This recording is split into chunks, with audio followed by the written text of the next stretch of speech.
সাফল্য এটা পৰিপূৰ্ণ শিক্ষক।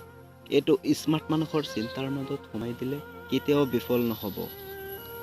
মই যদি পৰৱৰ্তী প্ৰজন্মক দেখোঁ, তেনেহ'লে লিডাৰ সেইজনহে হ'ব যিয়ে বেলেগক সক্ষম বনাব পাৰে।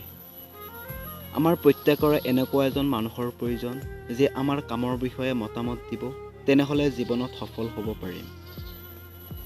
যেতিয়া তোমাৰ পকেটত টকা থাকিব, তেতিয়া তুমি পাহৰি যাবা পৃথিৱীৰ মানুহবোৰক। কিন্তু যেতিয়া তোমাৰ পকেট খালী থাকিব, তেতিয়া মানুহে পাহৰি যাব তুমি কোন। এবাৰ মই কেইটামান ছাবজেক্টত ফেইল কৰিছিলোঁ, কিন্তু মোৰ বন্ধুসকলে পাছ কৰিছিল। এতিয়া এওঁলোক মাইক্ৰ'ছফ্ট ইঞ্জিনিয়াৰ আৰু মই মাইক্ৰ'ছফ্টৰ প্ৰতিষ্ঠাতা। আপুনি যদি গৰীব হৈ জন্ম লয়, সেয়া আপোনাৰ দোষ নহয়, কিন্তু যদি গৰীব হৈয়ে মৃত্যুবৰণ কৰে, সেয়া আপোনাৰ দোষ।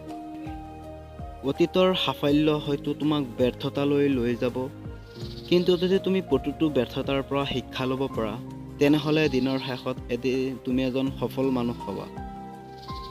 তেওঁলোকে মোক নাম দিছে পাগল জেক। মই মন কৰোঁ পাগল বেয়া নহয়। আমি পাগল, কিন্তু আমি বুৰ্বক নহয়। সকলোৱে তোমাক পচন্দ কৰিব সেয়া অসম্ভৱ, কিন্তু এইটো সম্ভৱ যে সকলোৱে সন্মান কৰিব।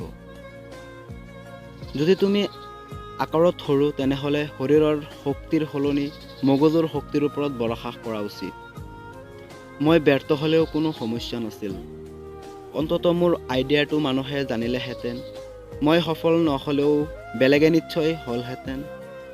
50 বছৰ বয়স হোৱাৰ পিছত তোমাৰ জ্ঞান আৰু সম্পদক নতুনবোৰক সাহায্যৰ কামত লগাওক, কাৰণ তেওঁলোকে যিকোনো কাম তোমাতকৈ ভালকৈ কৰিব পাৰিব। তোমাৰ কামত যেন তোমাৰ ভয়বোৰৰ সলনি আশাবোৰ প্ৰকাশ পায়।